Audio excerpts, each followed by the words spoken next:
খুব সুন্দর একটা বিষয়। আমি জান্নাতে যেতে চাই, উপায় কি? তাহলে নিয়েও আসে না যে জিনিস, নিয়েও যেতে পারে না যে জিনিস, সেটাকে এত মায়া কেন? আলহামদুলিল্লাহ, আল্লাহ শুকরিয়া।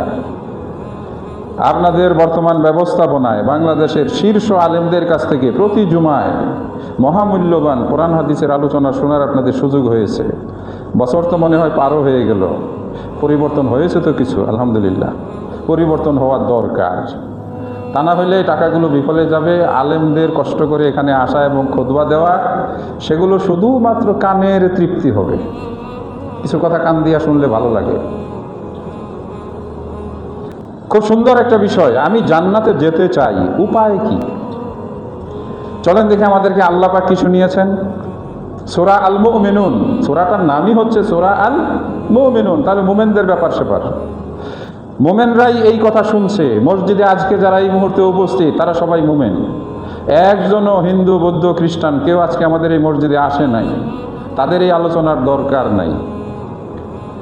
পুরুষ মহিলা নির্বিশেষে আমরা মোমেন। এই জন্য আল্লাহ বলেন কাদ, অবশ্যই।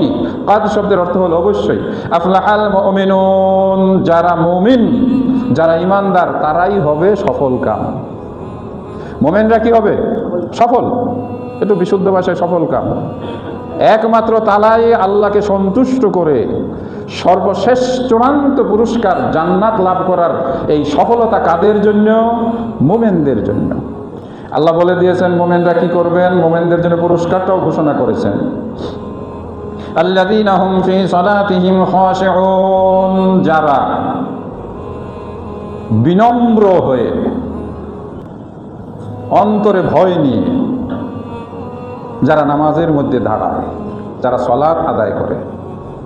ওই যে আগন্তুক ব্যক্তি এসেছিল, রাসূল সাল্লাল্লাহু আলাইহি সাল্লাম তাকে দ্বিতীয় যে বিষয়টি বললেন, আনতুকিমুস সালাত আল মাকতুবা, 5 ওয়াক্ত ফরজ সালাত আদায় করবে।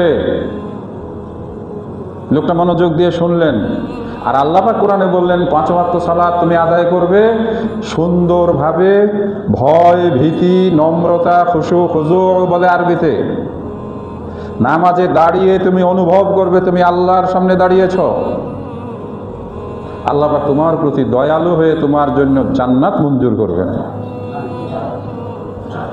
ওই ব্যক্তিকে রাসূল তৃতীয় কথাটি বললেন ওয়াতু আদ্দিজ যাকাত, যদি তোমার সম্পদ হয়ে থাকে এই পরিমাণ, যার উপরে যাকাত ফরজ হয়েছে, তাহলে তুমি যাকাত আদায় করো।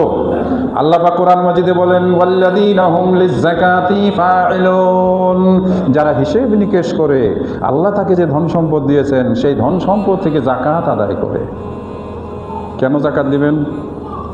পাওয়া যায়, বাবার যদি কিছু থাকে ওয়ারিশ সূত্রে পাওয়া যায়। ভাই বোন যদি বেশি হয় ভাগে ভাগে কমে যায়। দাদার সম্পদ বাবার সময় 3 ভাগ হয় যদি 3 জন থাকে বা 5 জন থাকে।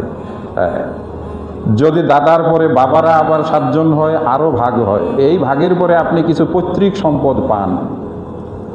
কিন্তু মনে রাখতে হবে পৃথিবীতে কেউ সম্পদ নিয়ে মায়ের গর্ভ থেকে দুনিয়াতে আসে না। আবার কবরের গর্ভে অর্থাৎ কবরের ভিতরে যখন মানুষ চলে যায় সম্পদ নিয়ে যায় না। তাহলে নিয়েও আসে না যে জিনিস, নিয়েও যেতে পারে না যে জিনিস, সেটাকে এত মায়া কেন?